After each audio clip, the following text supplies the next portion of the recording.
नमस्कार. चला नाश्त्यासाठी बनवू पोहे. त्याच्यासाठी मी कढई तेल गरम करून घेतलं आहे. त्याच्यामध्ये राई, जिरं आणि शेंगदाणे घातले आहेत. शेंगदाणे थोडे परतल्यावर त्याच्यात मी कांदा, बटाटा आणि बारीक चिरलेली हिरवी मिरची घालत आहे. हिरवी मिरची ही काळी मिरची आहे, ती तिखट असते, त्याच्यामुळे मी ते 4च टाकलेले आहेत. 2 कांदे आणि 2 बटाटे मी बारीक चिरून घेतले होते.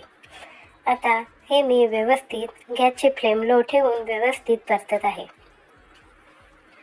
2 मिनटं मी गॅसची फ्लेम लोच ठेवली आहे. आता मी पोहे भिजवून घेत आहे. पोहे भिजून झाल्यावर परत एकदा मी कांदा, बटाटा व्यवस्थित परतून घेत आहे.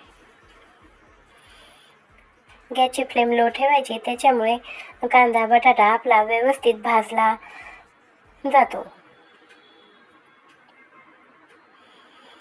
एकसारखं परतल्यामुळे आपला कांदा आणि बटाटा कच्चा राहण्याची शक्यता राहत नाही. बघा किती छान व्यवस्थित मी परतला आहे.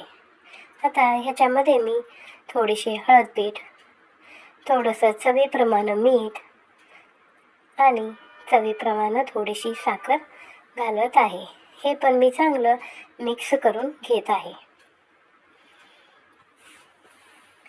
आता हे पण मी 2-3 वेळा परतून घेतल्यानंतर त्याच्यामध्ये मी आता भिजवलेले पोहे घालत आहे.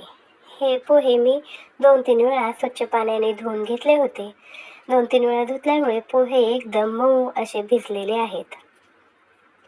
हे पण मी आता व्यवस्थित परतून घेत आहे.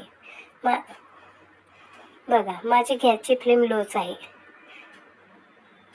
बघा पोहे छानपैकी परतले आहेत. असं सर्व पोहे परतून घ्यायचे.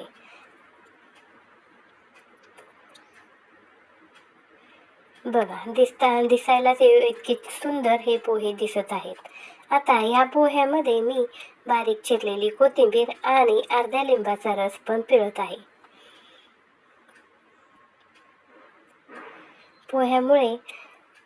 कोथिंबीरीमुळे पोहे खूपच टेस्टी लागतात. बघा मी असं छान व्यवस्थित परतून घेत आहे. माझा व्हिडिओ आवडला असल्यास प्रत्येक ताईंनी एक लाईक करा.